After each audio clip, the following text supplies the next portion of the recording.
Gracias. Buen día. Agradecemos al Señor por estar con ustedes porque la semana pasada estaba mal y bueno, ya estoy en casa, restablecido al 90%, así que vamos a iniciar la clase de esta semana.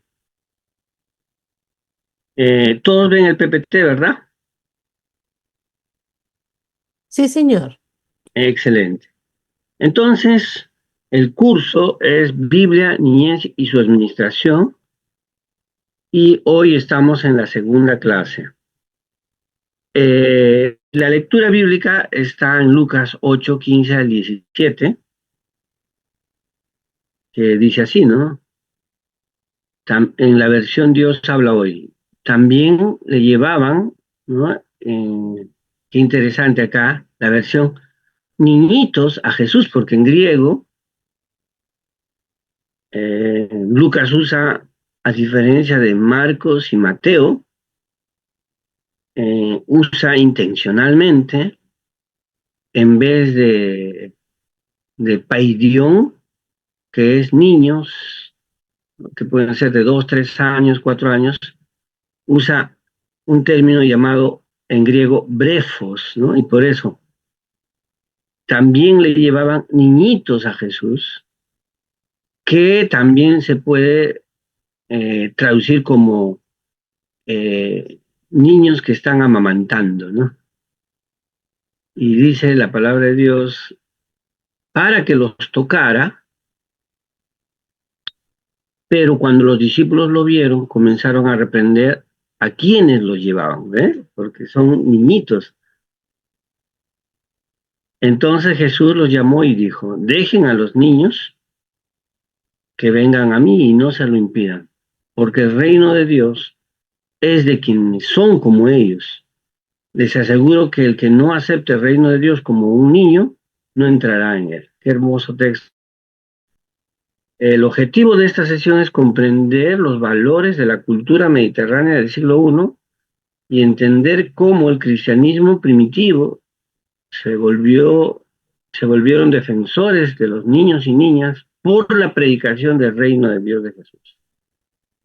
Entonces, vamos a estudiar en primer momento la situación de la niñez en el contexto del siglo I. Eso es muy importante para que los textos estén en su contexto y debemos estudiar eso. La semana pasada estudiamos del Antiguo Testamento y ahora del Nuevo Testamento, que es una situación más adversa para los niños.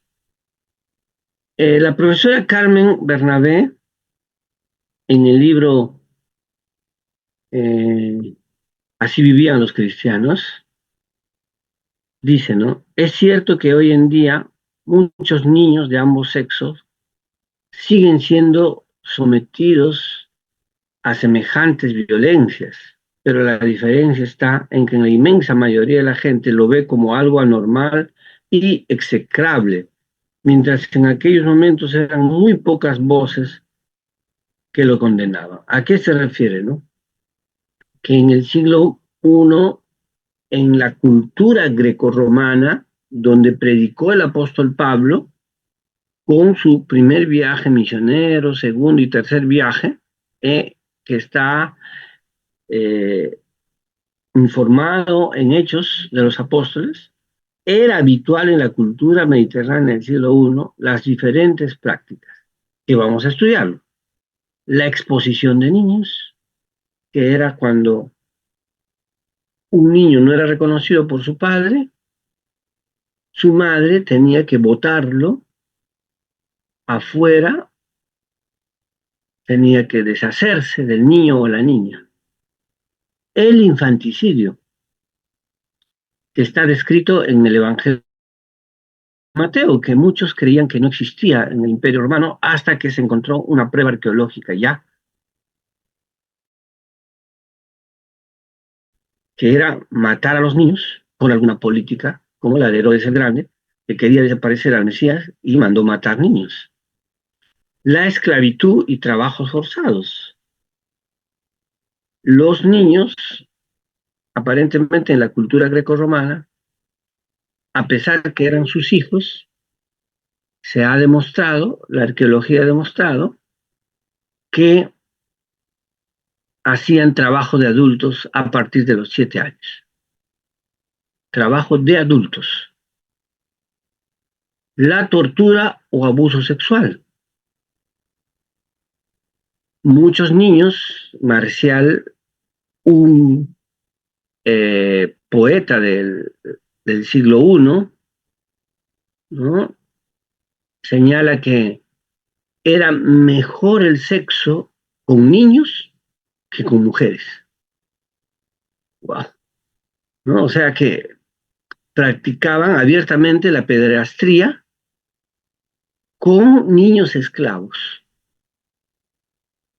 Pero eh, aparentemente eso también lo practicaron con niños no esclavos, porque por ejemplo, Calígula no era un niño esclavo y llegó a ser emperador, y él fue violentado de niño por su tío, el emperador eh, Tiberio,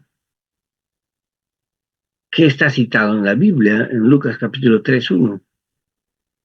Ese emperador, según el historiador Suetonio, le eh, practicaba sexo a Calígula desde 5 o 6 años.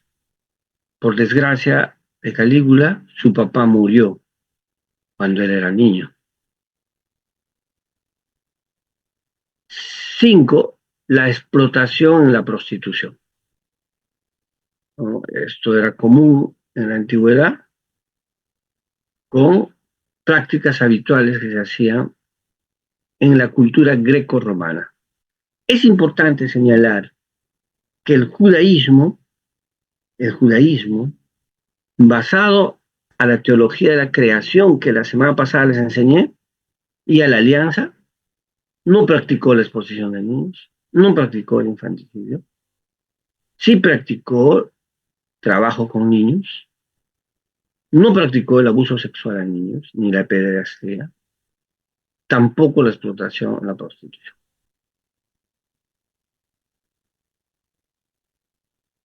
Eh, la profesora Carmen Bernabé, en la página 238 del libro, aquí está, Así vivían los primeros cristianos, dice: aunque sin duda algunos niños eran muy queridos por sus padres, como lo demuestran las numerosísimas inscripciones que han aparecido en lápidas de sus sepulcros, la consideración que se tenía de ellos en la antigüedad era muy diferente a la que hoy en día.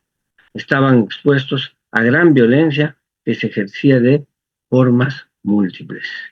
Los especialistas actualmente señalan que esto fue una realidad, que la valoración que tenemos de los niños, que un autor le llamó, vivimos una sociedad paidocéntrica, o sea, basada en el niño.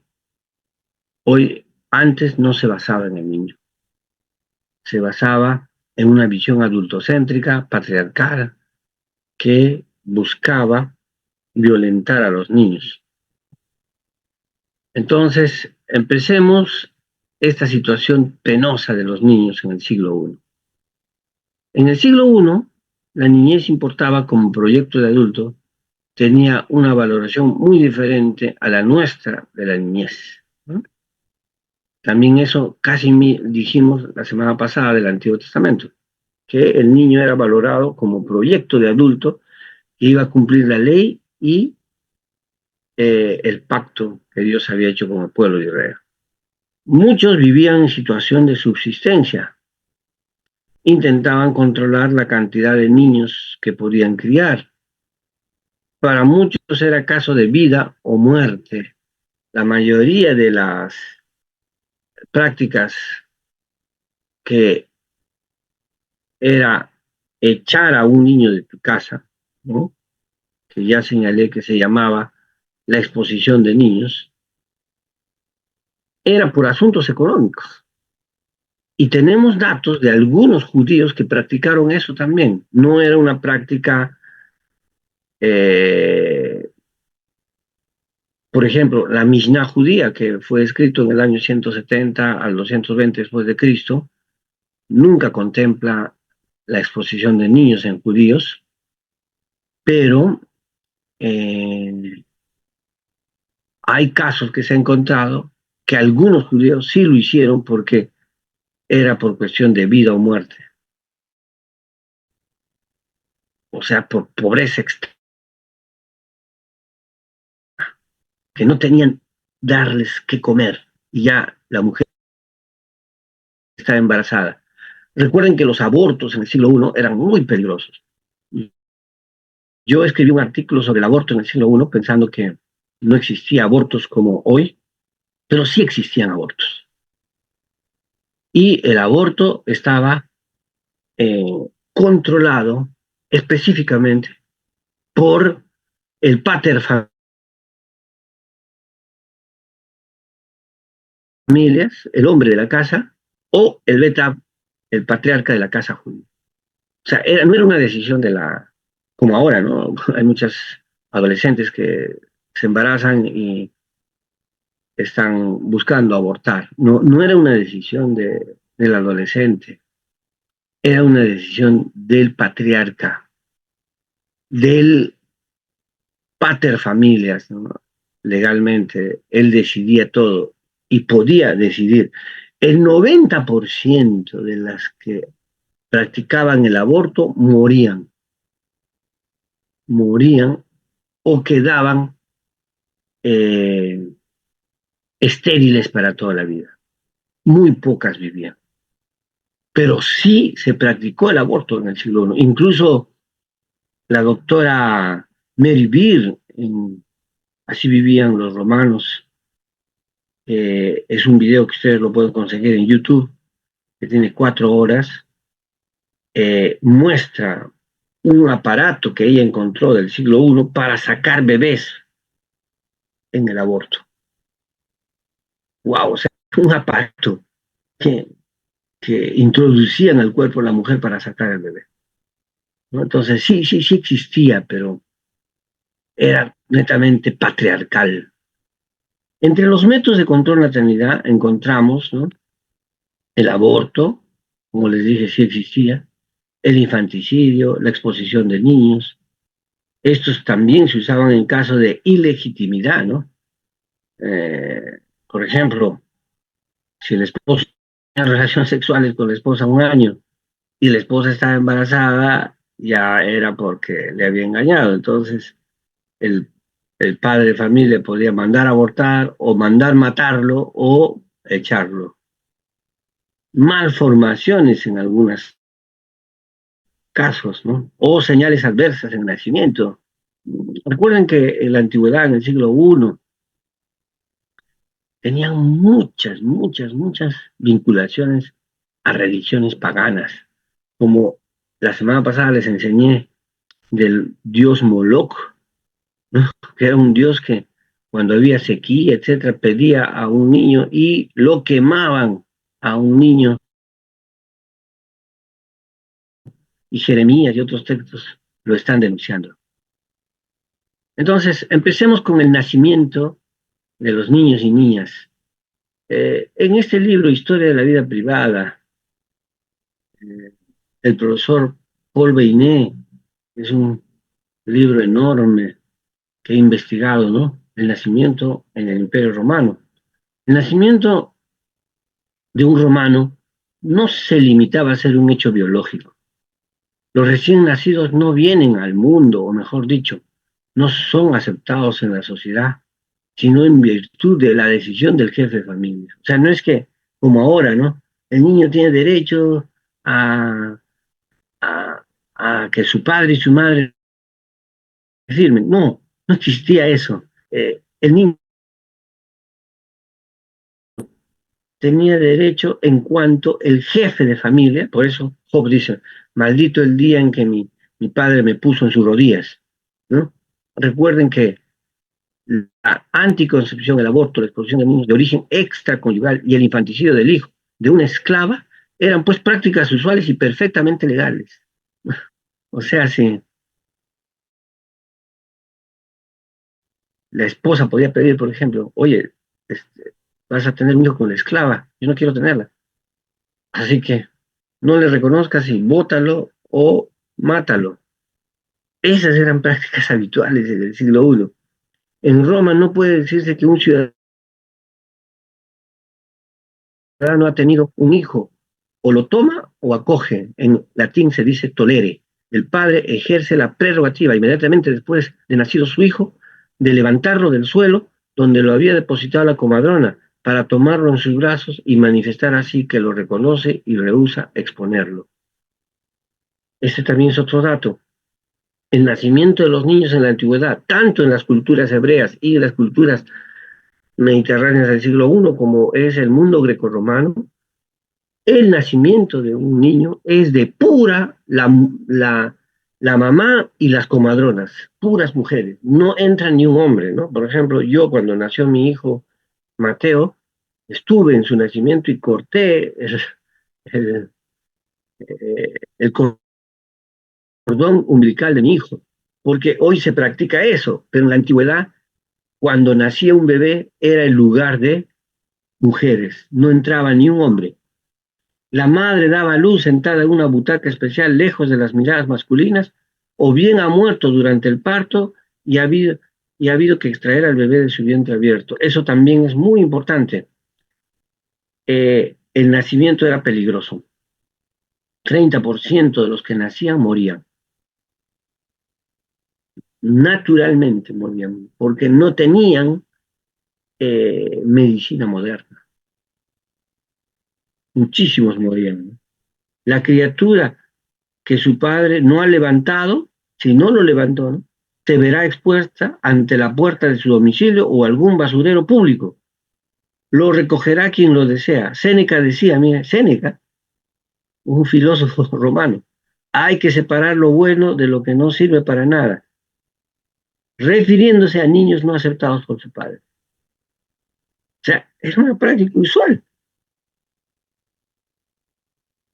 Imagínense ahora, ¿no? En esta cultura grecorromana y en esta cultura que la semana pasada hemos hablado de, del Antiguo Testamento, Jesús, cuando se acerca a los niños, habla con los niños, los pone, los defiende, los dignifica, eso es un mensaje nuevísimo, contracultural y hasta diría yo peligroso para Jesús, defender a los niños. Entonces, nacimientos peligrosos. En este libro, Los Evangelios Sinópticos de la Cultura Mediterránea del siglo I, de Bruce Malina y el profesor Rochbau, dice así: en la antigüedad la niñez era una época de terror. Los niños, los miembros de la sociedad más débiles y vulnerables. La mortalidad infantil alcanzaba hasta el 30%. Escuchen, al nacer, 30% morían. Otro 30% moría en torno a los 6 años por las enfermedades. Ciertamente un 60% había desaparecido para los 16 años. No es de extrañar que en la antigüedad se ensalzase la juventud y se venerase la vejez. Entonces, los nacimientos, y una vez hasta los 16 años,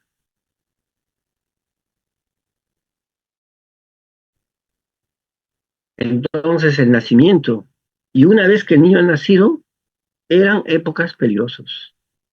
Para un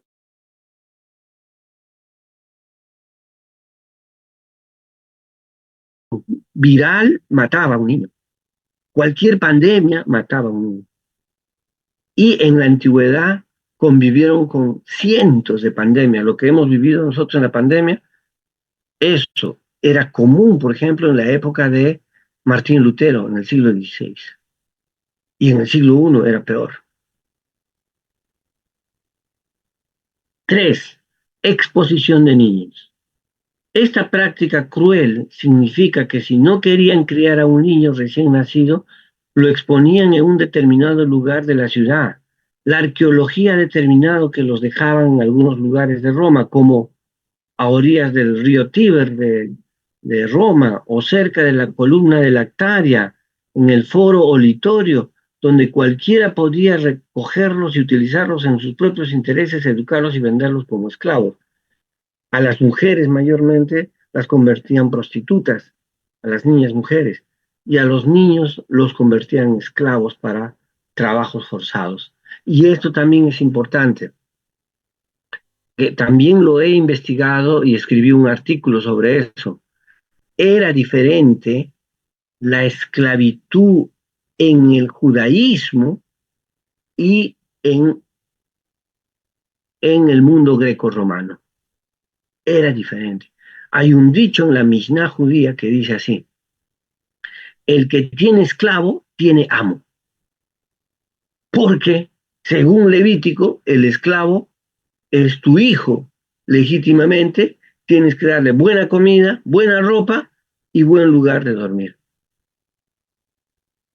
Esa idea de esclavitud donde trabaja para mí hasta matarlo, que sí existió, se practicaba en el mundo grecorromano, pero en el Antiguo Testamento no hay dicha práctica. Los esclavos son parte de las familias, que se llaman en hebreo betap, casa del padre. Miren esta foto. Lo saqué de un video de Así vivían los romanos de Mary Beer. He buscado otras fotos, no he conseguido, la única más clara que he conseguido. Miren estos dijes.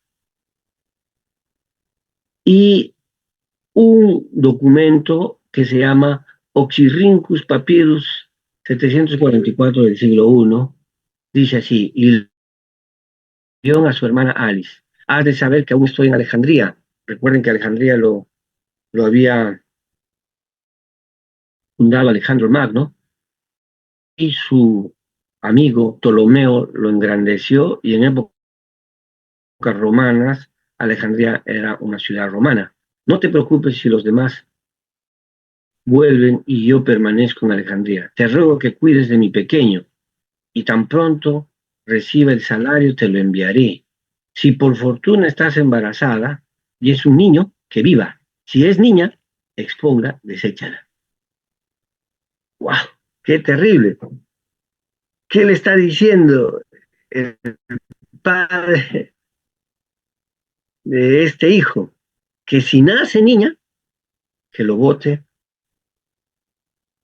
a la calle. ¿Y qué son estas crepundias? Estos son dijes que ha encontrado la arqueología y que lo expone en un video la profesora Mary Beer para mostrar lo que literariamente también se ha mostrado, que cuando nacía un niño y la madre llorando le abandonaba, creaba un dije, uno para él y otro para ella, y se lo daba, ese dije.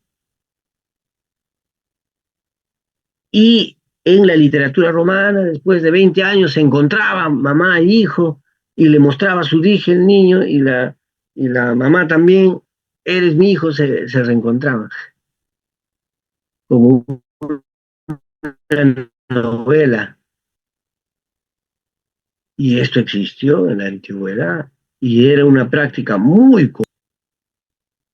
Justamente esos datos encontré en este libro, El lugar de la mujer en la iglesia primitiva, de Caroline Osick y otras autoras, específicamente de la doctora Margaret MacDonald, es la que escribe el artículo sobre el aborto en el siglo I, y por eso puse: la especialista Margaret MacDonald nos informa que la mayoría de los métodos anticonceptivos no funcionaban. Eran plantas, telas suaves a modo de condones, o pomadas como espermicidas. Cuando estaban embarazadas, practicaba el aborto. La práctica del aborto era tan riesgoso tan riesgoso que la mujer moría o quedaba estéril. Usaban bebidas o también, como ya les expliqué, manipulación mecánica. La doctora Mary Beer ha encontrado un, eh, un instrumento para sacar el bebé. Tipo hoy, tipo contexto de hoy.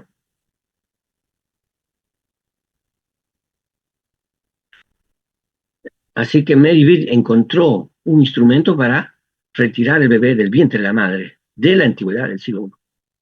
Seguimos. Las razones para el aborto eran muchos. Según el profesor Rodney Stark en este libro El auge del cristianismo, lo que no mencionaban estos autores es que la mayoría de casos eran los varones quienes decidían y ordenaban el aborto, como decidían la muerte o la vida del bebé. Como cabeza de familia era el varón quien aceptaba al bebé y por lo tanto él también decidía el aborto. Es encomiable leer los escritos judíos y cristianos sobre el aborto en el siglo I y el siglo II. En los escritos judíos los abortos son prácticas de gentiles paganos. Flavio Josefo en su escrito apologético llamado Contrapión, ¿no?, que está acá en este libro, Contrapión, así se llama. Acá hay dos libros, ¿no? Autobiografía es un libro y Contrapión otro. Explicaba sobre el matrimonio. Se ha de criar todos los hijos y las mujeres no deben provocar abortos ni acabar con los fetos. Si lo hacen, serían acusadas de infanticidio. En el Nuevo Testamento no se acepta la práctica del aborto de los niños. Jesús, con su mensaje del reino, dignifica, defiende y hace protagonista a los niños. Y como judío, nunca aprobó el aborto de niños.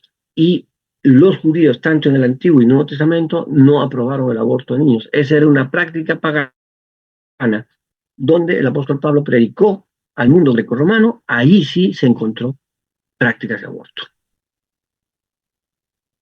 Ahora vamos a pasar a otro tema dificilísimo, que es la pederastría en el siglo I.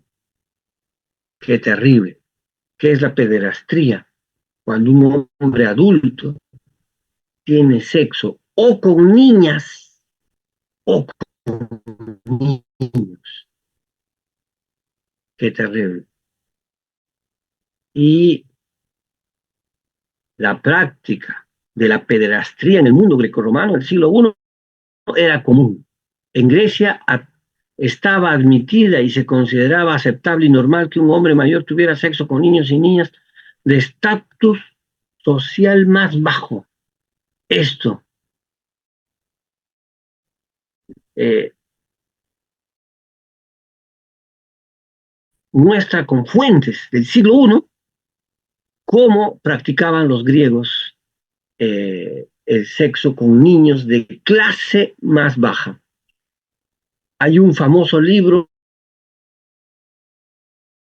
en español que ha publicado el Fondo Económico y Cultura que se llama Paideia, un enorme libro casi de 800 páginas. Ahí encontré que hasta Platón y Aristóteles tenían sexo con niños, practicaban la pederastría. Me quedé asombrado cuando escuché el sistema educativo griego. En el mundo romano del siglo I hay muchas fuentes que aluden al sexo con niños y niñas esclavos, viéndolo como normal y deseable, a veces considerándolo mejor que el sexo con mujeres. Fuentes que muestran la pederastría son qué fuentes, qué autores del siglo I encontramos sexo con niños. Juvenal en sus sátiras, Cátulo en sus poemas,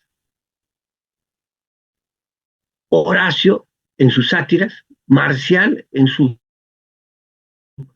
libro llamado Epigrafías. Esta profesora Lorne Selig, cuando hace una exposición de Mateo 18 del 1 al 14, nos muestra que estaba prohibido para las mujeres y algunas voces romanas condenaron estas prácticas, ¿no? Las mujeres sí no podían practicar pederastría con niños pequeños, ¿no? Por decir así, una mujer tener relación sexual con un niño de 12 años, por ejemplo. No estaba practicado y estaba condenado duramente, pero sí hombres con niñas o niños. Y la profesora Lornis Selig muestra que Catón, en el libro Historia de Polibio, denuncia esas prácticas. Muso Rufo, sobre costumbres sexuales, denuncia, pero eran minoría. Había más libros a favor del sexo con niños que denuncias. Existe una inscripción en el siglo I en una casa de familia donde se prohibía a sus familiares corromper niños y vírgenes y las relaciones sexuales entre hombres casados y mujeres casadas, fueran libres o esclavas. Esto lo pone la profesora Margaret MacDonald, el libro El poder de la niñez, que se encuentra solo en inglés, hasta ahora no está en español. Muchos libros, desgraciadamente, solamente están en inglés. No hay en español. La enseñanza de los judíos contra la pederastía es clara. Por ejemplo, Filón de Alejandría, que ya salió en la editorial Trota, sus documentos, sus libros completos, en el Decálogo denuncia la pederastía. Los oráculos sibilinos, un documento que pertenece a, a los apócrifos del Antiguo Testamento, también. La Mishnah denuncia la pederastía. La Tosefta, el Talmud, tiene numerosas condenas a las prácticas de la pederastía. Y la profesora Lorne Selig lo ha demostrado exhaustivamente, ha estudiado toda la literatura judía y ha demostrado uno por uno cuando se denuncia eso. Otra vez. Hay alguien que abrió su gracias, su audio, gracias. Entonces, miren, es una comparación parcial en su epigramas, escrito en el siglo I, y la Didaché. Algunos lo pronuncian Didaché, pero se debe pronunciar Didaché, por si acaso. En el epigrama del escrito romano del siglo I, el profesor Marcial defendía y loaba las relaciones con niños esclavos, ¿no? Incluso Suetonio nos dice que muchos niños esclavos, varones, llegaban a ser parejas sexuales de senadores, de curiones, que tenían la capacidad de comprar esclavos. Y la Didaché dice que es un escrito cristiano sirio del siglo I. Y miren lo que dice la Didaché. Lo he copiado literalmente. ¿Qué no debe hacer? La Didaché es un documento para los evangelistas apóstoles que salían a predicar a las poblaciones, tipo el apóstol Pablo. La Didaché es un documento muy posterior, ¿no? Pero miren, ¿qué no debe hacer un predicador, un apóstol? No matarás, no adulterarás, no corromperás a los niños. Esto en griego significa, ¿no?, que no debes tener relaciones sexuales con los niños. No fornicarás, no robarás, no harás magia, no matarás a tu propio hijo por aborto, mire, algo que también practicaban. No matarás al que ha sido dado a luz, ¿no? Oye, tú agarras y dices, maten a este niño porque nació mal formado. No desearás lo que es de tu. Didaché 2.2. ¡Wow! Qué tremendo documento del siglo II después de Cristo, como contradiciendo a la cultura grecorromana y siguiendo al Jesús del reino de Dios, ¿no? Seguimos ahora la educación de la niñez. Y con eso creo que vamos a terminar esta parte.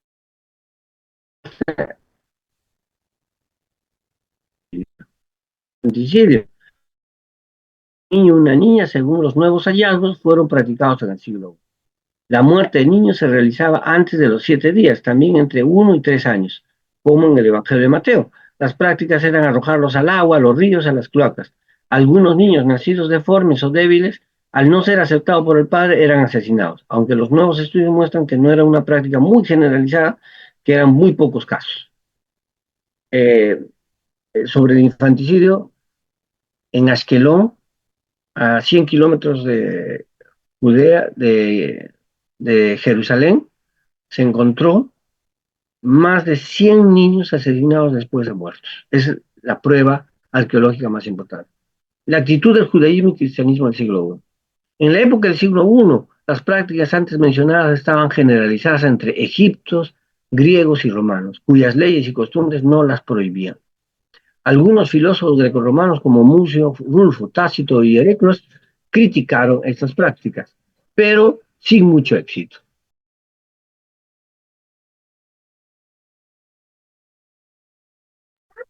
Hasta que la situación empezó a cambiar a fines del siglo II, dice la profesora Magna. La niñez en el judaísmo del siglo I y los discípulos de Jesús condenaban estas prácticas abusivas contra la niñez. Aunque entre ellos hubo algunos casos de exposición de niños, no eran prácticas habituales y consideraban contrario a la práctica de Jesús. Los estudios sostienen que en el rabinismo judío solo se aceptó la exposición de niños por causa de extrema pobreza. Encontraron fundamento en la teología de la creación que la semana pasada les señalé. Gracias a la teología de la creación, a los niños se les tiene que tratar bien. Los discípulos de Jesús rechazaron estas prácticas y muchos venían del judaísmo. El profesor Larry Hurtado, en este libro, Destructores de Dioses, dice: según Aristóteles, los judíos criaban a todos los hijos que les nacían.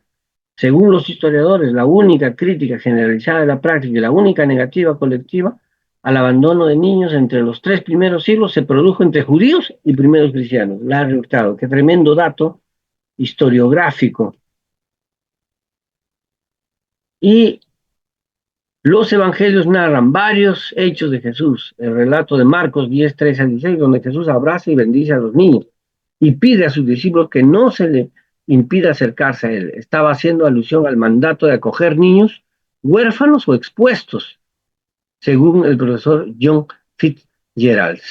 Pero en Mateo 18, 5 al 7, donde se forma claramente, según la profesora Lorden, se condena la exposición de niños y el abuso sexual de niños.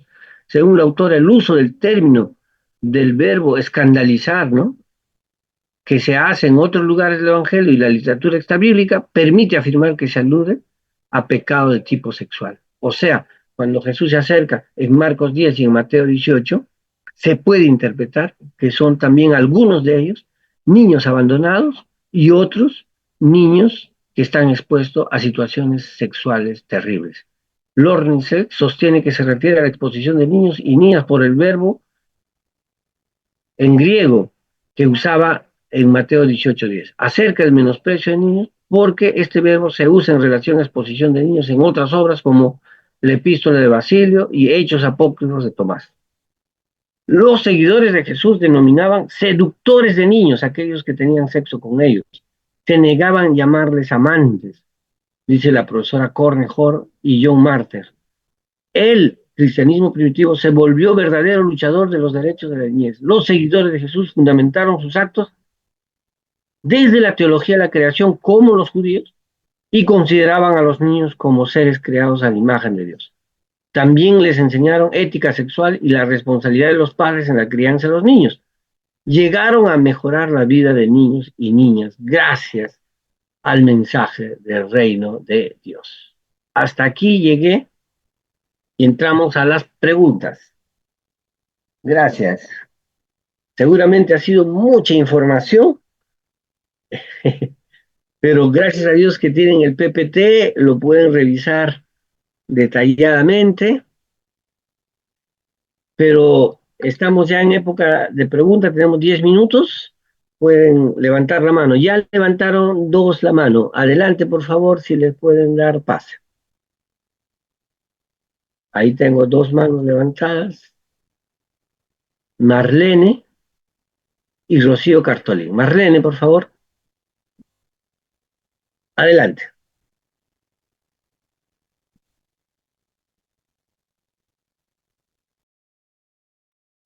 Marlene, ¿levantó la mano o es anterior a este pedido?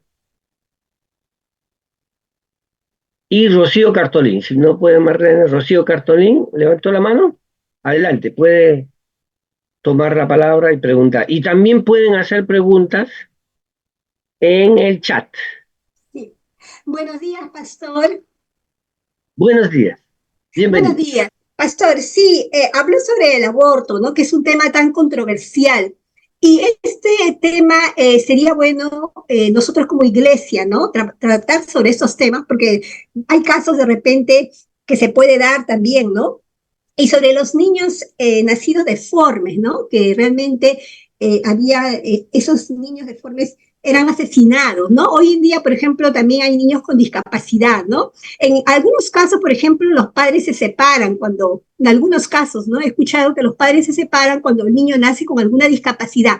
Nosotros como iglesia, ¿cuál sería nuestro reto, nuestro trabajo frente a estos temas? Bueno, yo justamente escribí un artículo, voy a buscarlo y enviarlo, el artículo, le nombré Bases Bíblicas del Aborto y estudié, la verdad es que no hay mucha literatura sobre el aborto en el siglo I, pero en ese libro, El lugar de la mujer en la iglesia primitiva de la profesora Ossick, la profesora Carmen Bernabé escribe un artículo sobre eso y este es el que me dio luces y luego investigué otros artículos. No he encontrado ni un libro sobre eso, solo artículos. Eh, entonces, lo que se concluye en el siglo I, que la práctica del aborto era hecha, era obligado por el pater familia o el beta que mandaba la casa en una sociedad patriarcal, obligaba al adolescente, obligaba a la jovencita, porque mayormente las jóvenes se casaban a los 15 años, eh, a abortar por algunos casos. Y el 90% era las, lo que hemos encontrado en documentos posteriores a la Biblia, que se llaman padres de la fe, padres de la iglesia, todos condenan el aborto. Entonces, ese artículo sería lindo mandarles, ¿no? Ya que están en este trabajo de niñez, la cual yo lo realicé, lo voy a buscar y mandarlo.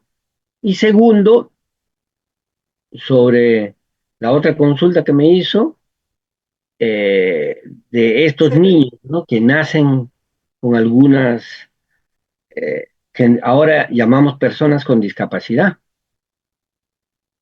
Entonces algunos no quieren tener niños con discapacidad, incluso hasta es motivo de divorcios, etcétera, ¿no es cierto? Y, y también he visto cómo algunos adoptan un niño y resulta que el niño después tiene discapacidad y se vuelve todo una cuestión pastoral. Todo eso justamente están estudiando porque necesita la iglesia materiales para abordar esos temas que no han sido abordados. Yo no conozco artículos ni libros sobre eso en el mundo evangélico, de ninguna editorial. Pero gracias a Dios que estamos estudiando para nosotros volvernos defensores de los niños con discapacidad y también defender que no debe existir la práctica del aborto. Gabriela Mensa ha levantado la mano. Y luego, Hermanos, muy buenos días con todos. Profesor, muy buenos días. Eh, Tengo una consulta. Directamente yo no trabajo mucho con niños, sino más con adolescentes. Eh, ¿Cómo la iglesia podría, se puede decir, ayudar o aportar si es que se detecta un caso, por ejemplo, de violación o de abuso en un niño o en un adolescente? ¿No? O se está dando como que señales, se puede percibir algo, ¿no? Entonces, ¿cómo nosotros o cómo podríamos de repente, no sé, identificarlo o ver algo, ¿no? Que está pasando algo. Porque siempre hay niños que son un poquito más retraídos, un poquito más callados, y hay veces puede ser que sea una de las señales, ¿no? Sí, Entonces, claro. ¿cómo la iglesia podría apoyar de esa manera, ¿no? Bueno, excelente. Mire, aquí en Latinoamérica existe el movimiento cristiano Juntos con la Niñez que ha hecho un manual para eso. Cómo actuar cuando se detecta, y muchas de las profesoras son las primeras en detectar los abusos sexuales. Por ejemplo, cuando conversas con una niña, con un niño, te dicen cosas que solamente se hacen en los actos sexuales. Y eso te da una... Y la profesora es la que tiene el primer contacto a veces. Entonces, mire, existe un manual en términos sencillos. Yo creo que acá hay alumnos de Chile, de Perú y de otros países. Cada país tiene una ruta de denuncia. Aquí en Perú existe un teléfono que se llama el teléfono de la mujer, ¿no? Se llama, se denuncia, se tiene que ir a la policía primero, después viene la fiscalía y hacer eso. Entonces, eh, los cristianos debemos ya, con todo lo aprendido, por ejemplo, acaba de salir hace una semana atrás el informe de las iglesias protestantes de Alemania, que desde 1940 y tantos hasta 1980, pastores han violado a más de 1.000 niños y niñas en Alemania. Comprobado. O sea, lo mismo que la Iglesia Católica, que en la Iglesia Católica también ha existido pedrastas y en las iglesias evangélicas. Entonces, tenemos que, y esto requiere todo un tratamiento pastoral, porque los textos que están ahí, ¿no? No le toques al ungido de Dios, fuera de contexto, o el de Primera Corintios, no, no hay que ir al fuero civil, etcétera, y todos son mentiras. Mentiras. Y entonces, eso se requiere. Por ejemplo, eso me encantaría hacer un manual de principios bíblicos teológicos de eso, que hasta ahora no lo he hecho, del aborto sí lo hice, para responder estos textos. ¿Por qué no usar esos textos? Y yo creo que más bien existen textos que nos piden que denunciemos, que están en Romanos capítulo 13, en 1 Pedro 2, en Tito 3:1, que dicen, obedezcan a las autoridades en toda buena obra. Y según la ley peruana, si un padre, un pastor o cualquiera viola a su hija, tiene que ir a la cárcel. Y que ahí se puede convertir, que Dios le puede aceptar su oración, arrepentirse, gloria a Dios, que lo haga en la cárcel, pero no libre y menos con la protección de nosotros. No podemos aceptar eso. Hay otra pregunta que alguien quería hacer y Javier León puso una pregunta mientras la hermana Ana creo que va a tomar la palabra. Buenos días, ¿quiere decir que las violaciones a los niños se vienen practicando desde el siglo I o desde mucho antes? Desde mucho antes, desde mucho antes. En la cultura griega se practicaba el sexo con niños y ese es el siglo III antes de Cristo. En la cultura babilónica también existía desde mucho antes las prácticas de abusos sexuales contra niños. Mucho antes, mucho antes. Pero lo que sí quiero decirle como doctrina, a pesar de que el Antiguo Testamento es paralelo a estas culturas, nunca se aceptó en el Antiguo Testamento la práctica de violación a niños, práctica de sexo. Pastor, Adelante. soy Ana del Cusco. Sí, adelante, Ana. Es interesante lo que usted está hablando y recalcando, ¿no? Eh, Mi pregunta era justamente tocando estos puntos del abuso, ¿no? Con las niñas. Tuve casos, varios casos. Yo trabajo con niños y adolescentes Y entonces me tocó trabajar con un adolescente y tenía su comportamiento llamaba la atención. Y me acerqué a ella y fue bien difícil poder conversar, llegar al punto de lo que le estaba sucediendo. Pero llegó un momento que ella abrió su corazón y me compartió que fue abusada por su pastor a los 8 años y que, bueno, casi como un año ella estaba siendo abusada porque los padres eran los que cuidaban la iglesia, ¿no? Y entonces la niña pues estaba, ah, como se dice, a manos de este señor, que no lo puedo llevar ni pastor, ¿no?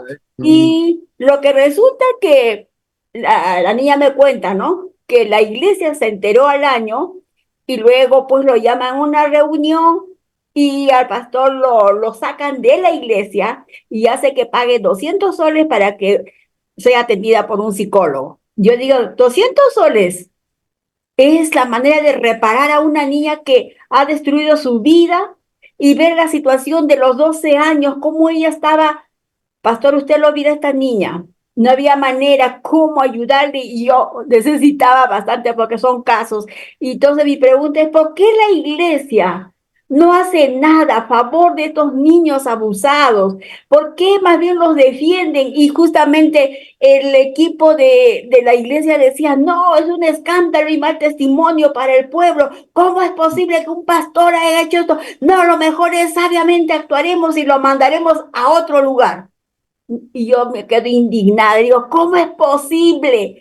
Entonces, ¿quién es la voz de los niños? Si las autoridades apañan esto y a mí me indigna porque yo soy ya mayor y me da tanta rabia que no es posible. ¿Y qué es de esta niña? ¿Cómo es su vida destruida? Es una niña que no tiene vida, pastor. Usted lo ve, es como un zombie porque ha sido marcada esta niña. Y entonces son casos que yo veo en la iglesia porque he trabajado en diferentes iglesias con mi esposo. Y yo digo, ¿por qué la iglesia es indiferente? ¿Acaso no tenemos la palabra que dice Dios que ama la justicia y nosotros tenemos que también aplicar la justicia, ¿no? Y cómo ahora ayudarle a esta niña, a mí me falta herramientas y usted está hablando de unos puntos interesantes y me gustaría aprender más justamente porque no es un caso, pastor. Se ven infinidades de casos acá en la sierra y es algo indignante que a veces pienso que ni siquiera serán personas convertidas porque un creyente no puede actuar así, no puede. Entonces a mí yo digo, bueno, pastor, ayúdeme porque yo estoy sumamente así. Y ahora hay otro caso, pastor. Una niña abusada, violada, está embarazada. Y ahora los papás dicen, hay que hacer el aborto. Y para mí digo, Señor, aun cuando sea esa niña, nacerá y habrá que dejarle a manos de una adopción, pero yo no estoy de acuerdo que se le mate a esa criatura. O sea, hay una contradicción en mí, pero papás dicen, no, es también la dignidad de mi hija. ¿Cómo va a cargar un fruto de una violación? Y ellos están en ese proceso de hacerle abortar. Y yo digo, ¿y qué tal hacen una mala práctica y la niña muere? Entonces no estoy de acuerdo y me quedo en una situación, pastor, ayúdeme, por favor. Además, hermana, es ilegal en el Perú el aborto. No, no, eso que están haciendo, el papá y la mamá se están volviendo en cómplices de un delito que es el aborto, el asesinato de un niño. Eso se tiene que denunciar. Y mire, acá Javier León puso, pastor, si nosotros conocemos algún caso de violación de niño y madre, pide que guardemos silencio, ¿debemos callar? No, no debemos callar. Entonces, acá hay tres herramientas. Uno, ¿qué hacer cuando encontramos una niña violada? Voy a pedir al Movimiento Cristiano Juntos con las Niñas que me envíe ese documento para reenviarles. En el caso de Perú, también hay movimientos cristianos junto con las niñas en México, en Chile, Argentina, y deben tener datos específicos, porque cada país es diferente, por los teléfonos, los ministerios de justicia, etcétera. Segundo, ¿debemos callarnos porque es la iglesia? No, porque eso es destruir peor el testimonio de la iglesia.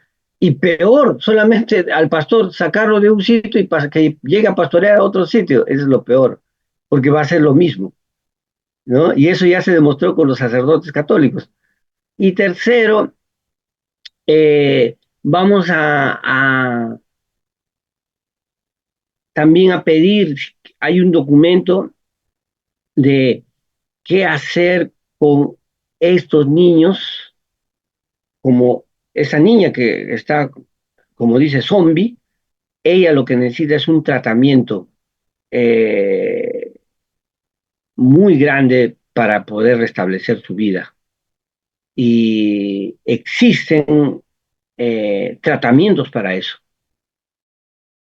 Entonces, eso voy a tratar de conseguir esas dos cosas, esos dos documentos para enviárselos y que ustedes puedan ayudar a esos niños.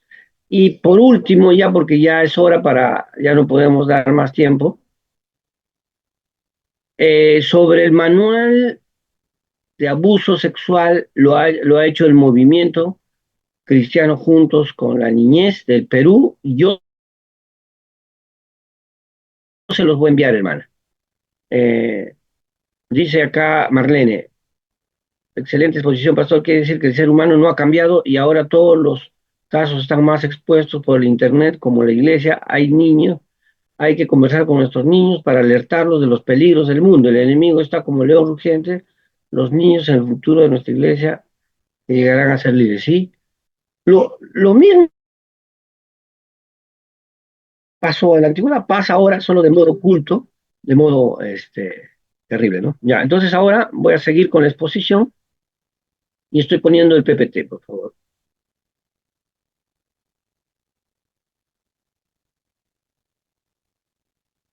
Ya. Ahora sí, entonces paso a exponerles ya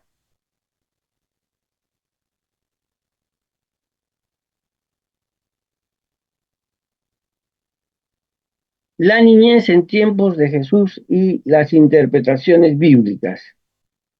Eh,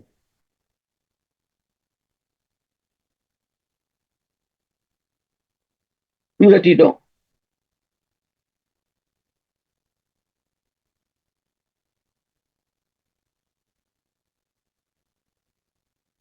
A ver,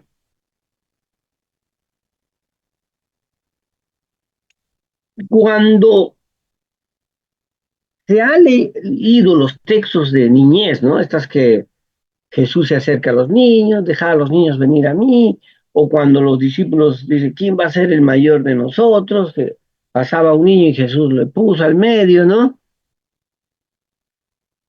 Eh, He visto varias formas de interpretar la Biblia. Uno, interpretaciones bíblicas invisibilizando la situación de la niñez en tiempos de Jesús.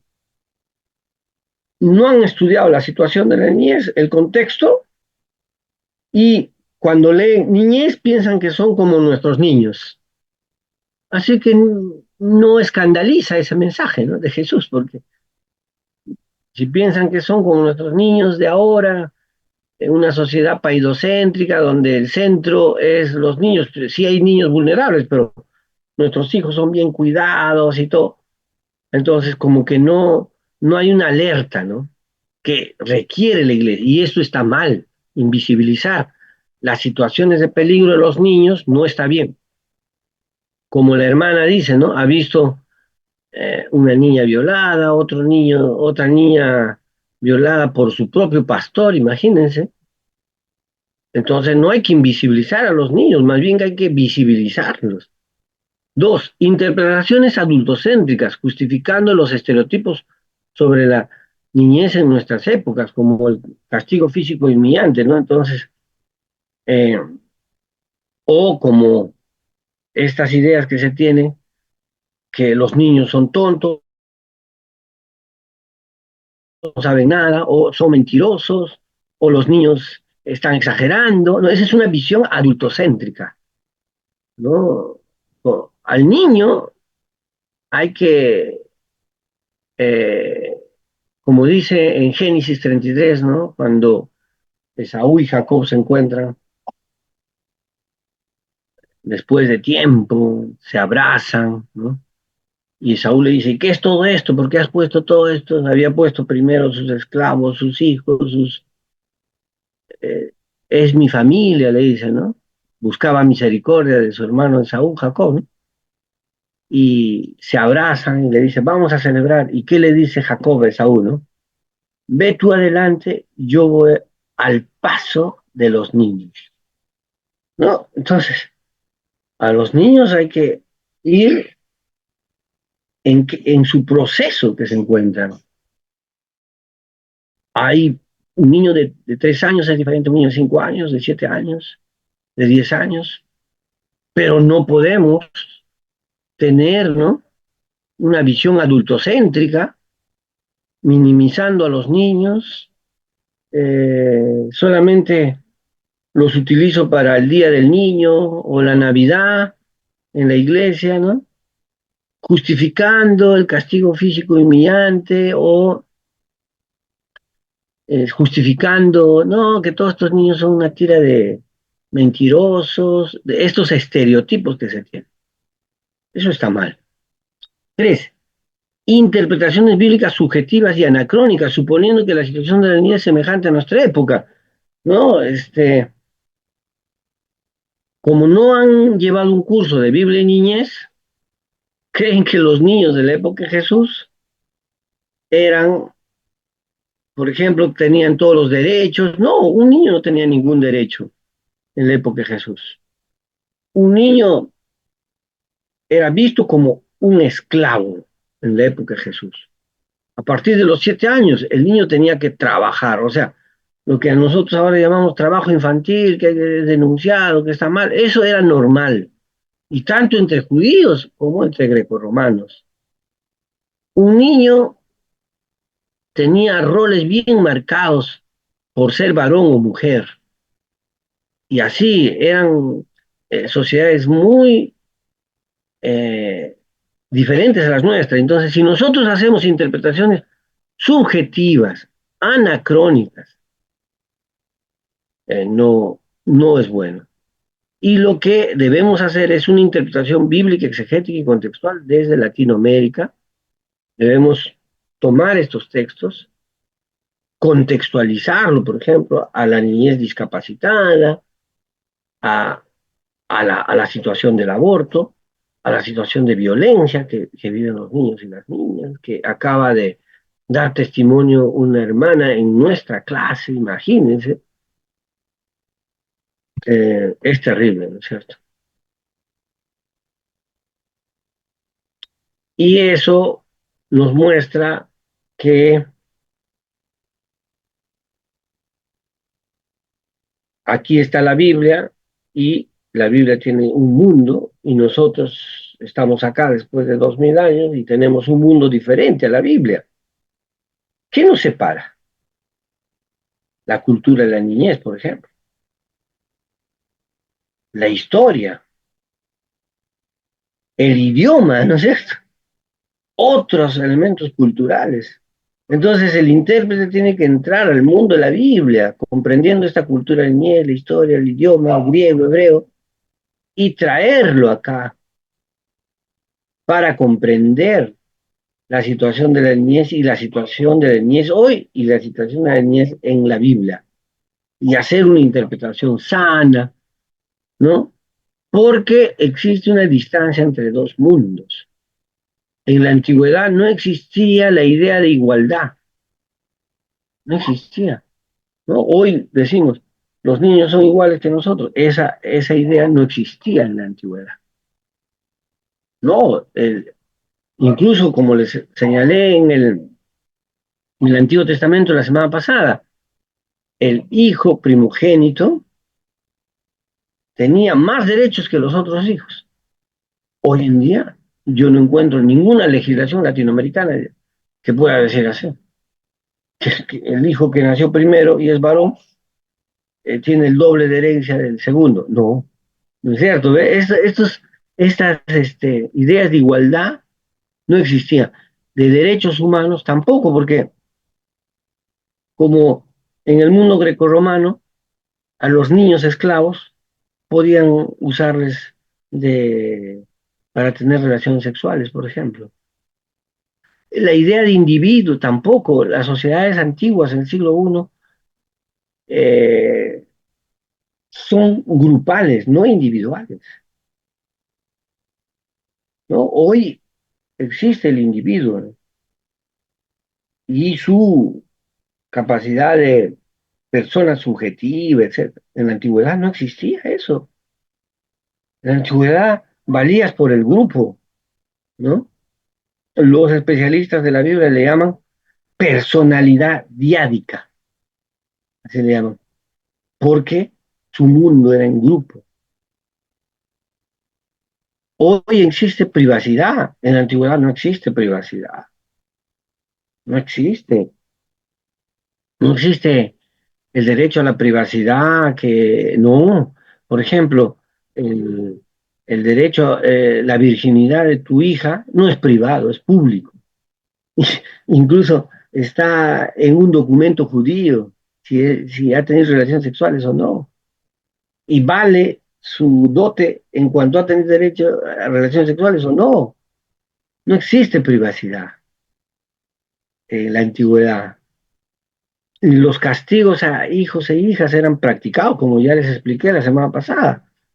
Eh, los niños eran duramente castigados y el que cambia el modo de ver los castigos es Jesús. En el Antiguo Testamento los discípulos también practican el castigo, reprendían, botaban a los niños, etcétera, pero es Jesús quien nos hace ver otra visión, una visión de amor, de ternura para la niñez. El sistema económico era diferente.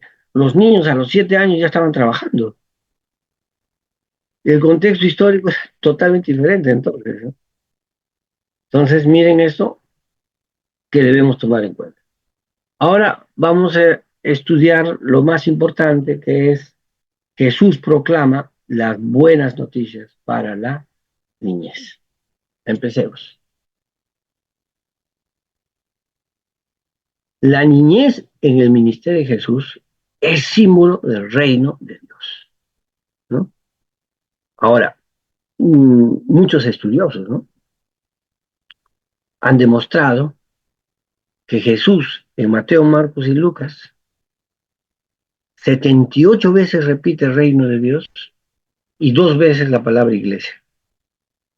El mensaje central de Jesús se llama reino de Dios, ¿no? La niñez en el ministerio de Jesús es símbolo del reino de Dios por la difícil condición social y cultural que atravesaba la niñez, que ya hemos estudiado. Miren, en el mundo grecorromano los niños pasaban exposición de niños, infanticidio, maltrato sexual, pedrastría, trabajo forzado.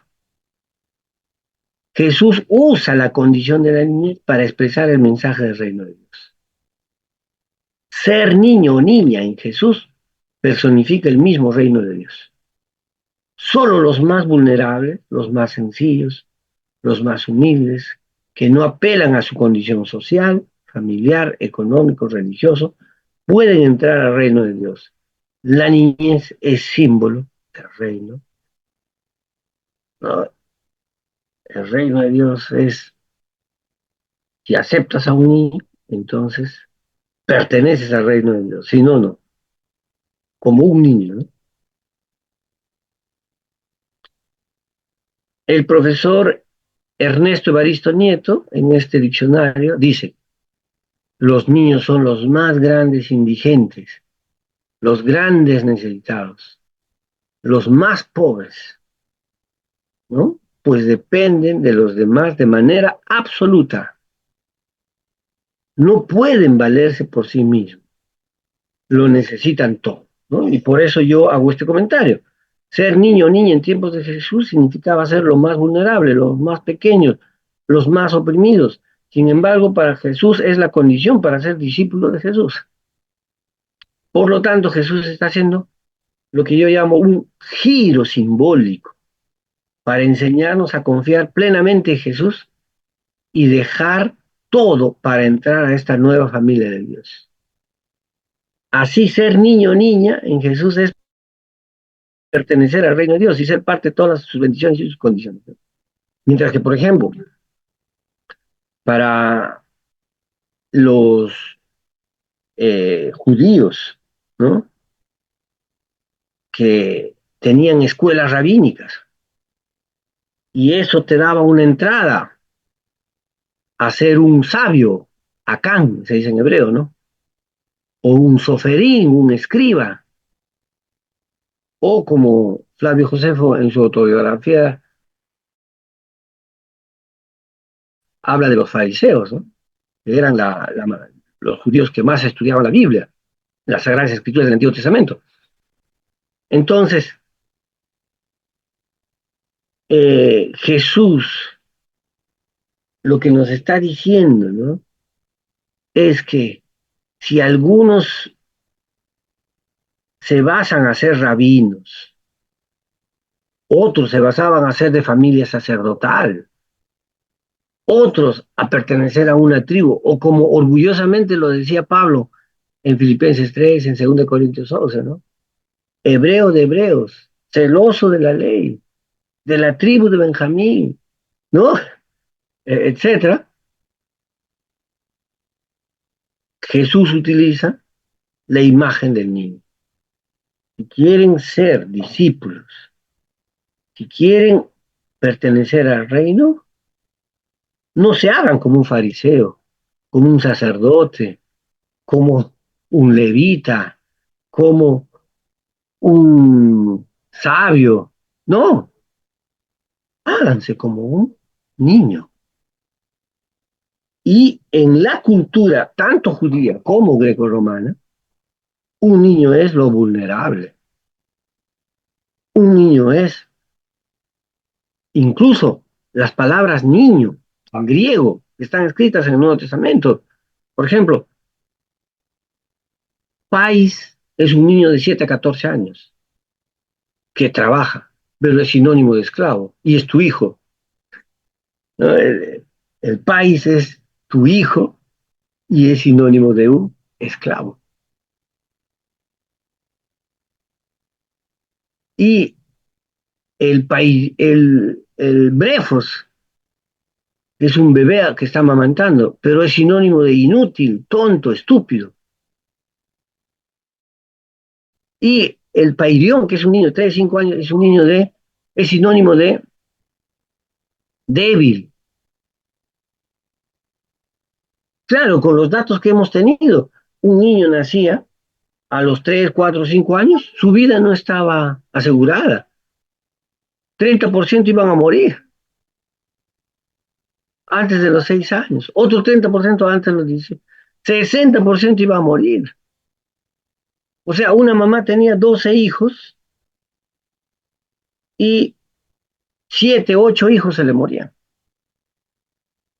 Así era en la antigüedad. Entonces, Jesús usa la figura de la niñez para hacer un giro simbólico de ser discípulos de Jesús. Qué hermoso, qué tremendo enseñanza. Evaristo Nieto también dice que los niños no pintan nada socialmente, no se les cuenta para nada, no se les consulta, no es sujeto de derechos, lo que se le dé es puro regalo, práctica de la fraternidad y la amistad sincera, como en 1 de Pedro 1:22, es la sinceridad absoluta. Así la niñez carece de poder, tiene la obligación de obedecer, es símbolo de servicio. Entonces, así como esos niños que están en condición de niños. Miren, les invito a abrir su Biblia en Gálatas 4, 1 y 2. Yo también estoy abriendo acá, a ver, ustedes todos abran. Gálatas 4, 1 y 2.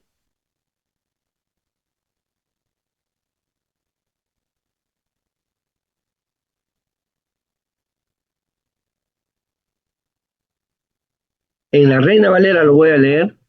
Atentos, por favor. Miren lo que dice Pablo en Gálatas 4, 1 y 2. Y este es el texto que más o menos hacia el 2006 fue una de las razones que me metió a estudiar el mundo de la niñez. Soy teólogo de la niñez hace muchos años. He investigado eh, ya casi 2 décadas el tema de la niñez. Escuchen, este texto me llamó mucho la atención, ¿no? Cuando leí, dice así el texto, pero digo también, entre tanto que el heredero es un niño, en griego paidión, ¿no? 5, 6, 7 años. En nada difiere de un esclavo, aunque es señor de todo, sino que está sujeto a tutores, cuidadores, hasta el tiempo señalado por el padre. Y en la versión TLA dice, lo que quiero decir es esto, mientras el hijo es menor de edad, es igual que cualquier esclavo de la familia,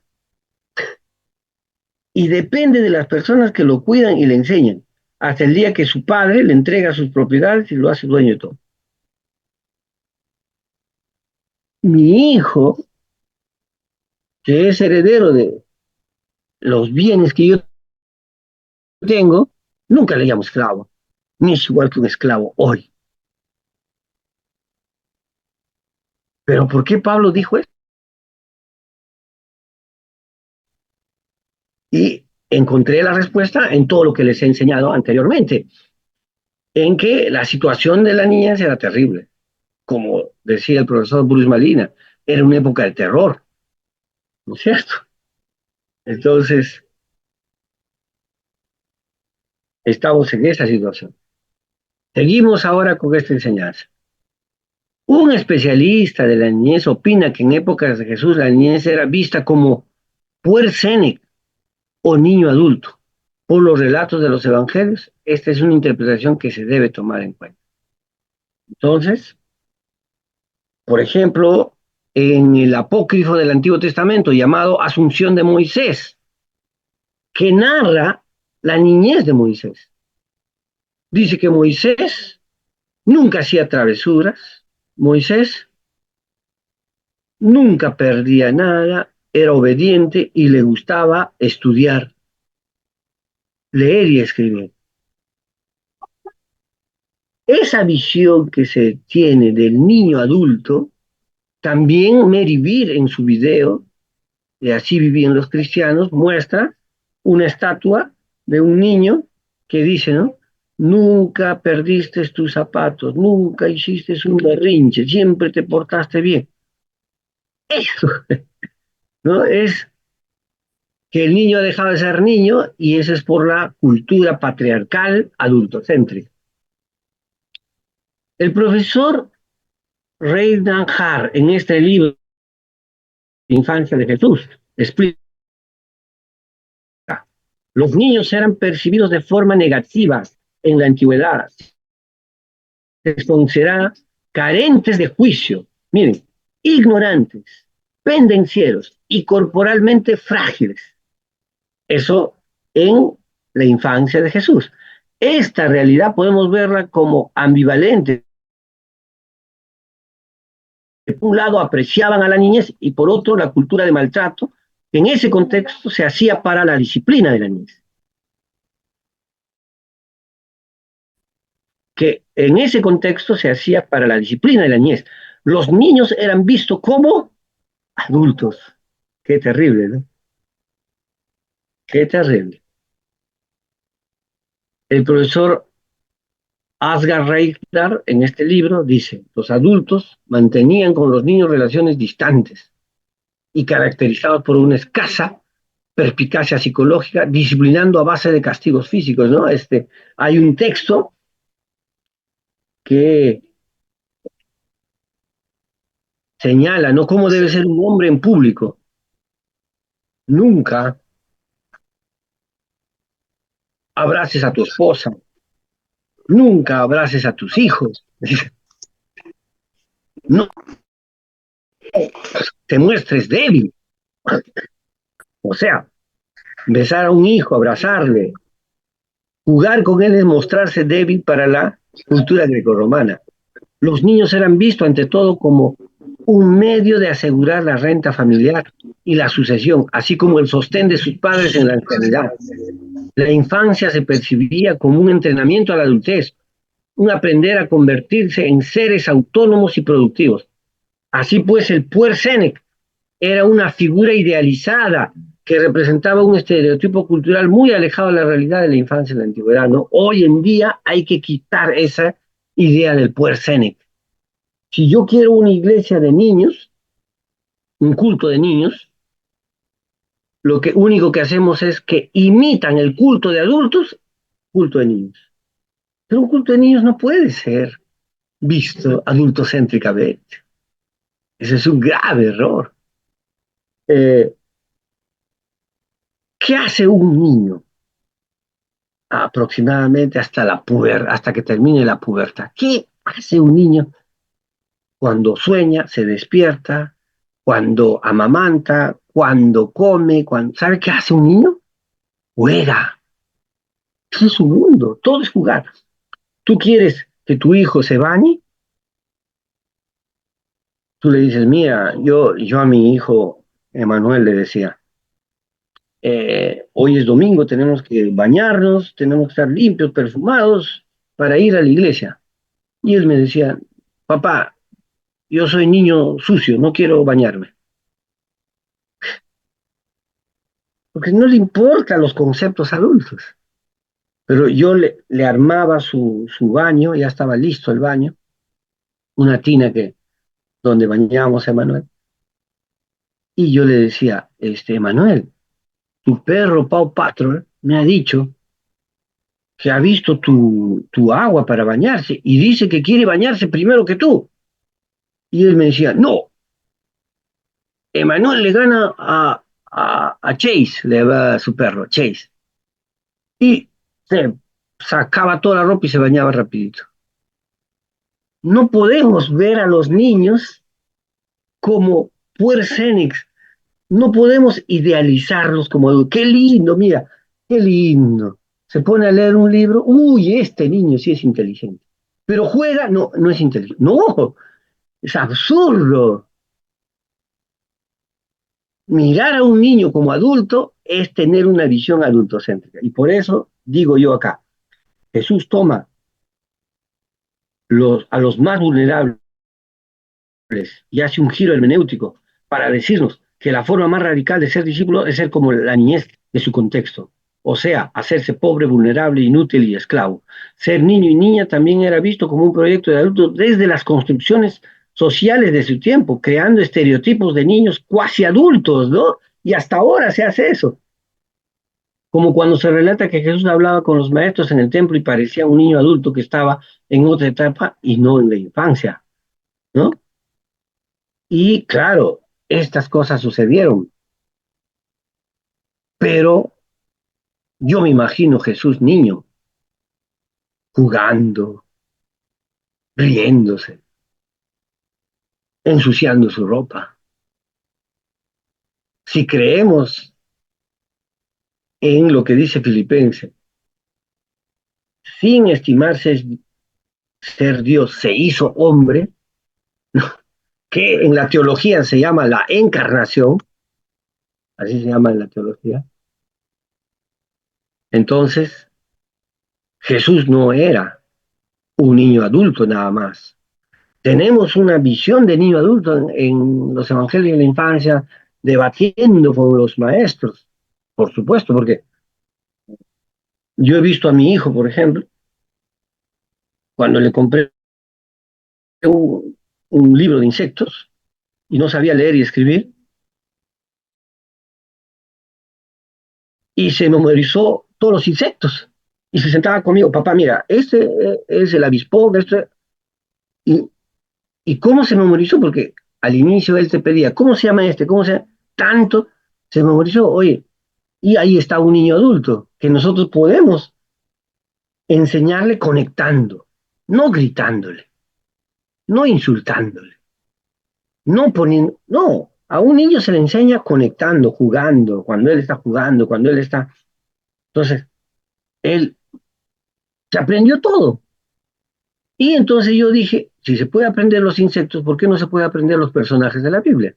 Y le compré libros de la Biblia y le empecé a decir, mira, él es Abraham, Daniel, Jonás y él. y luego él también. Se aprendió de memoria. Mira, y todavía me explicaba, papá, este es Jonás porque aquí la ballena que está acá se lo comió, ¿no? Pero claro, tiene su lado como adulto, como Jesús, pero el 90% son niños que juegan, que están en su curiosidad, que se ensucian, que su mundo es el juego. Entonces, eso es. Y quiero ya terminar esta parte, ¿no? Eh, señalándoles que en esta sesión era comprender los valores de la cultura mediterránea del siglo I, que son estos, ¿no? La exposición de niños, el infanticidio, la esclavitud y trabajos forzados, tortura, abuso, y que hemos estudiado los nacimientos de los niños, la exposición de niños, el aborto, la pederastría, la educación de niños, el infanticidio, la actitud del judaísmo, el cristianismo, y entender cómo el cristianismo primitivo se volvieron defensores de los niños y niñas por predicación del reino de Dios de Jesús. Entonces, antes de la Convención de Derechos de la Niñez del Mundo, que defiende a los niños, Jesús defendió a los niños. Y bueno, para ir ya a las preguntas,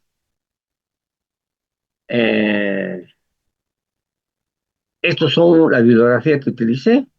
Este es uno de los mejores libros, Al paso de los niños, de Rafael Belda Sierra. Estos son el de Margaret MacDonald, uno de los mejores libros, pero como les digo, está en inglés. Hay un artículo en Niñez publicado por Carmen Bernabé, acá también. Aquí en La mujer en la iglesia primitiva hay un artículo sobre el aborto en la iglesia primitiva y las mujeres en el cristianismo primitivo y la opinión pagana. Hay documentos del siglo II, III, IV de cómo los cristianos empezaron a defender niños. Margaret MacDonald nos enseña que los cristianos recogían niños expósitos y los hacían cristianos. ¡Wow! O sea, una labor social en la sociedad para que no sean expuestos a la prostitución, a los trabajos forzados. Los convertían en sus hijos. ¡Qué tremendo! Y estos son otros libros que vale la pena estudiar, que son todos sobre niñez, que me ha llevado muchísimos años estudiarlos. Así que adelante con ya las preguntas para hacer lo último de la clase. Preguntas, comentarios. Liz tiene la mano levantada. Adelante, Liz.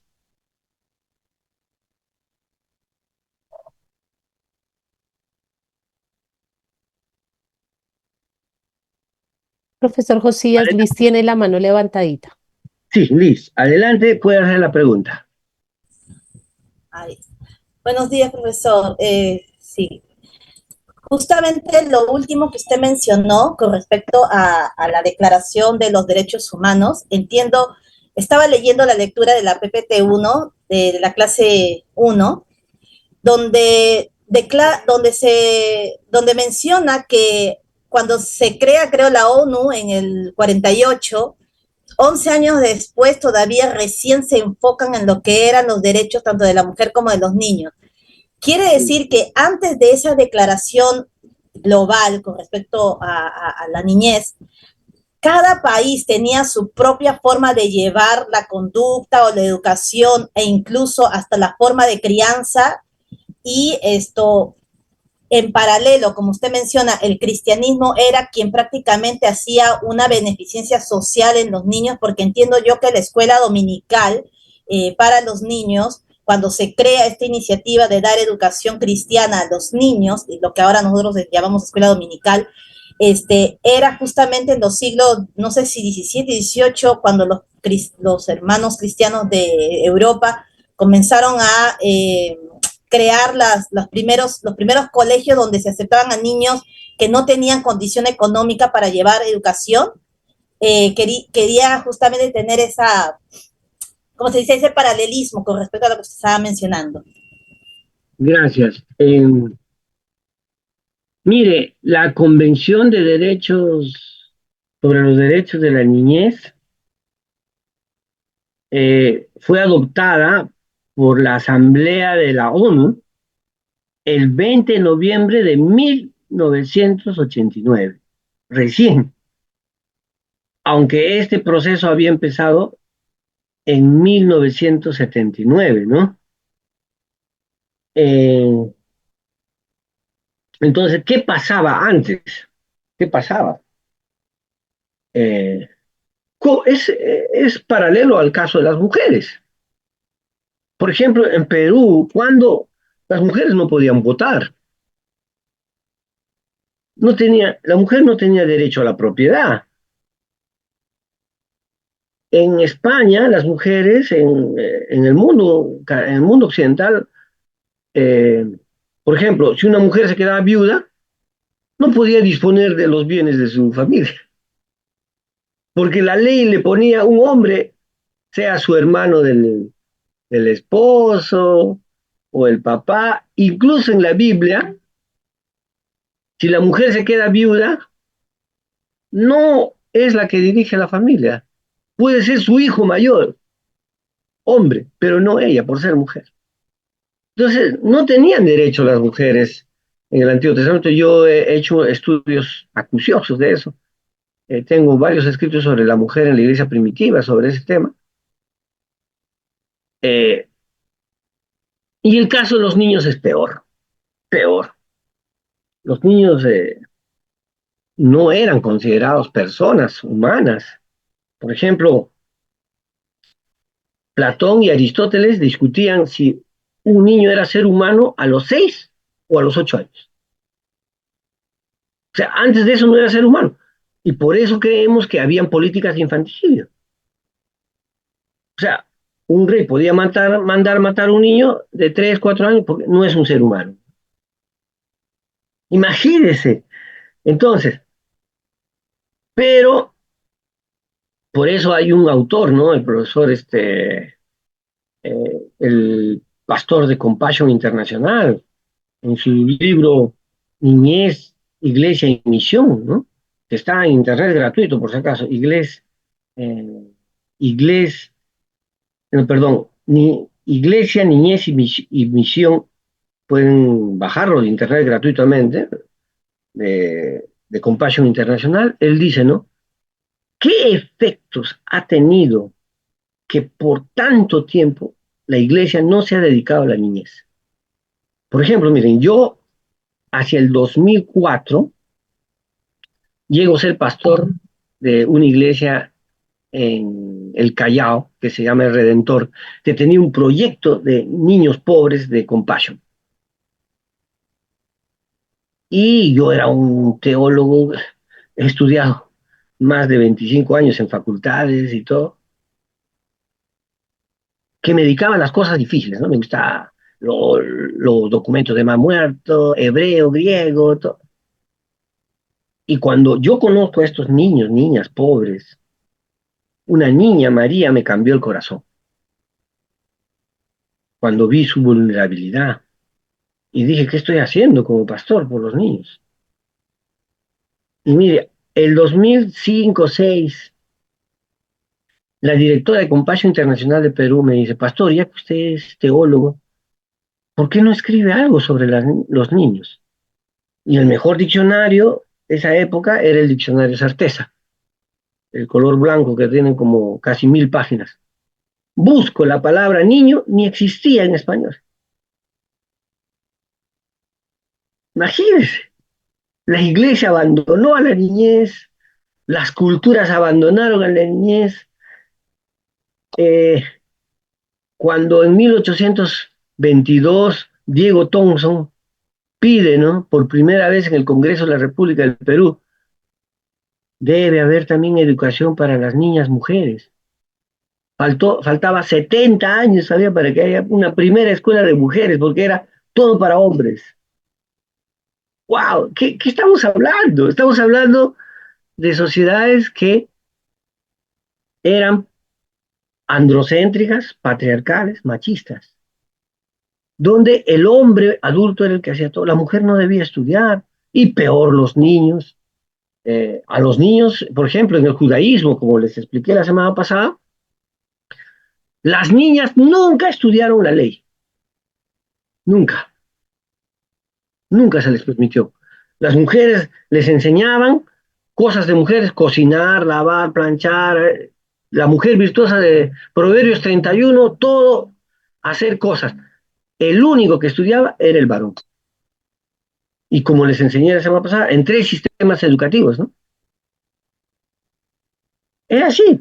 Entonces, y mire, recién estamos en 1979 en el mundo que se han dado leyes para la niñez, pero mientras Jesús en el siglo I nos estaba mostrando el camino para defender, dignificar y proteger a la niñez. Y por eso el verdadero cristiano que sigue a Jesús defiende, protege y dignifica a los niños y niñas. Y eso es lo que debemos hacer nosotros. Entonces, cada tiempo, hermana, las leyes en Europa eran adversas para las mujeres y los niños. Y esto es una conciencia moderna de los niños, ¿no? Y todavía algunos no reconocen la historia del cristianismo. Y el cristianismo sí fue defensor de los niños. Adelante, ¿alguna otra consulta o pregunta? Aquí tenemos unas preguntas, ¿no? Pastor, acá hay una. Buen día. Dice, buen día. Creo que la visión de la iglesia en ocasiones es muy limitada. Esto dice Hilda,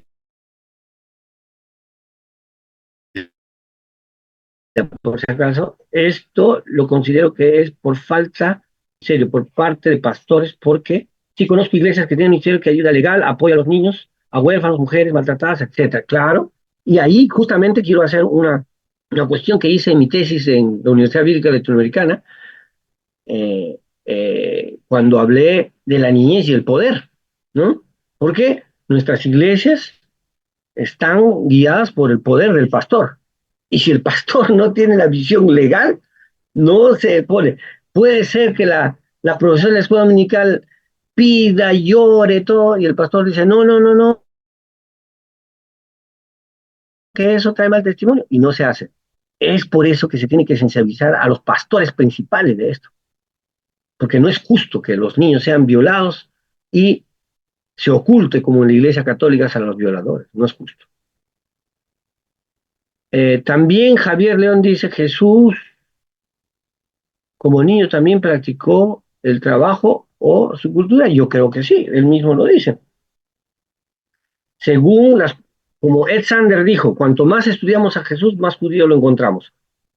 Lo que hacían era mediodía de trabajo con su papá en griego, ¿no? Tectón. ¿Qué es un tectón? Un carpintero, pero que en nuestra idea de carpintero es solamente muebles, no. Carpintero también es constructor, por si acaso. Puede ser que Jesús pertenecía. ¿Por qué era constructor? Porque en las vigas de las ventanas y puertas iban madera. Puede ser que Jesús haya sido un constructor.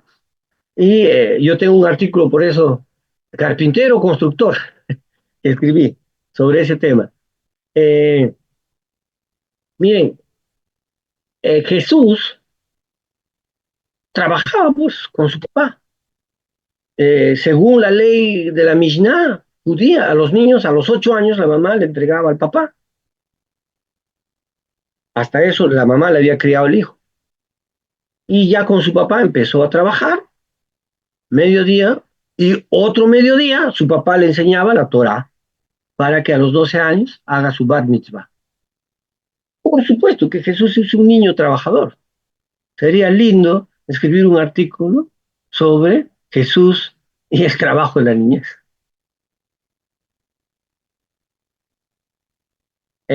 Acá hay, profesor, entonces, ¿en qué tiempo, ese tiempo no existían métodos anticonceptivos? O que esa, claro, justo en mi artículo que yo escribí, no encontré métodos anticonceptivos, o como pusimos ahí, todos los métodos anticonceptivos eran malísimos, no valían. Pero les practicaban el aborto. ¿Cómo les practicaban el aborto? Eh, la profesora, la especialista en Roma, ¿no? La, esta profesora inglesa ha encontrado un aparato que se mete al cuerpo de la mujer y se saca al niño. Qué horrible, ¿no? Eh, Luego acá dice otra pregunta, los padres tenían afecto paternal, no tenían sentimiento más fuerte en su cultura, qué tremendo. Como hemos dicho en la clase pasada, hay textos muy lindos de padres, ¿no? Que los padres aman a los niños, que los niños son la bendición de Dios, que los hijos son bendición de Jehová, etcétera. Sí existía. Por ejemplo, hay un proverbio que dice, ¿no? Yo tuve un padre y una madre que me amó. ¿No? Busque, ahí está el Proverbios. Yo tuve un padre y una madre que me amó. Pero en esa cultura a los niños se les castigaba si no obedecían. A los niños trabajaban. No era parte del desamor, era parte de la cultura. Y en los niños grecorromanos era más duro, ¿no? Era más duro. ¿Por qué? Entonces, por eso puse la semana pasada, era un amor-odio a los niños, ¿no? Por una parte lo amaban por su descendencia, por otra parte rigurosamente les criaban. Eh, Excelente cómo baña a su hijo. Sí, así le baño a Emanuel. Le digo, Emanuel, y ahora tengo que inventar otra, ahora último le invento sobre los dinosaurios, ¿no? Le digo que su dinosaurio eh, que nada quiere meterse a su tina. Y entonces él dice, eh, yo quiero llenar la tina para que mi dinosaurio se bañe, me dice. Y los dos llenamos la tina y luego lo bañan. Pero si yo le digo, Emanuel, tú tienes que ser un niño limpio, no le importa. Pero es importante que te bañes para ir a la iglesia. No le interesa esas cosas. Él tiene que bañarle jugando. Eh, por favor, un ejemplo, ¿cómo sería un culto infantil? Gracias. Yo creo que un culto infantil no debe ser imitando el culto, ¿no? De un adulto, ¿no es cierto? El culto de adulto es, todos entramos y ahí los niños están ahí todos bien vestiditos, alabando y todos, y luego incluso hay uno que predica, dirige la oración, las ofrendas y todo. Háganos un cambio, pues lúdico. Por ejemplo, en el culto de adultos no hay juegos. En el culto de niños hagan juegos grupales de niños, que sea lúdico, porque el mundo del niño es lúdico, es juego. Y, por ejemplo, recoger la ofrenda, me imagino, vamos a hacer un trencito para la ofrenda, una ofrenda de trencito. Hagan pues cambios lúdicos a todos los momentos del culto de niñez. ¿Cómo va a ser una copia del culto de adulto el culto de niños? Ya no estamos en la visión de Jesús, ¿no? Entonces eso no me parece bien. Me parece una visión adultocéntrica. El niño para aprender necesita materiales, por supuesto. Por ejemplo, mira, mi hijo es un dibujante y pintor de primera, tanto así que él agarra ahora, me dice, papá, quiero dibujar este dinosaurio. Agarra un papel y empieza a dibujar. Y luego lo pinta los colores del dinosaurio. ¿Cómo se hace? Practicando 1000 veces. Practicando. Necesita materiales, juguetes. Ah, eso es tremendo, ¿no? Mi pregunta, ¿qué tipo de sociedad es el resultado de niños criados en sociedades donde los niños son abusados, vulnerados y violentados? Muy buena pregunta. Y es la última pregunta, quiero decir, cuando se convierten en adultos. La semana pasada les di un dato que busque las investigaciones de las experiencias adversas de la niñez. Ya ha sido investigado en Argentina, en Chile, en Estados Unidos y en México, aquí en Latinoamérica. En México, Argentina y Chile. Las experiencias adversas de la niñez, un niño que es abusado violentamente, le causas terribles consecuencias. Hay un cuadro de consecuencias. Por ejemplo, niños que no son incapaces de sociabilizar, es una de las consecuencias.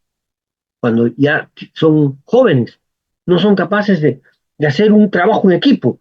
Si tú estás así y ves que un niño no trabaja en equipo, no le digas ocioso, no, baja de las experiencias adversas de la niña y aplícale a ver si ese niño así violado, etcétera, puede ser ese caso. Su cerebro crece menos, tiene enfermedades más grandes, viven 20 años menos que un niño normal. Hay consecuencias gravísimas de los niños que han sido violados. Y gracias por escuchar, que Dios les bendiga. 11 en punto, un abrazo para todos. Espero que haya sido de bendición esta clase. Y gracias por sus oraciones, que ya estoy mejor. Y en la próxima semana espero estar mucho mejor. Estoy ahora con 97 en el oxímetro. El doctor me ha dicho tienes que llegar a 99. Así que abrazos a todos y gracias por sus oraciones.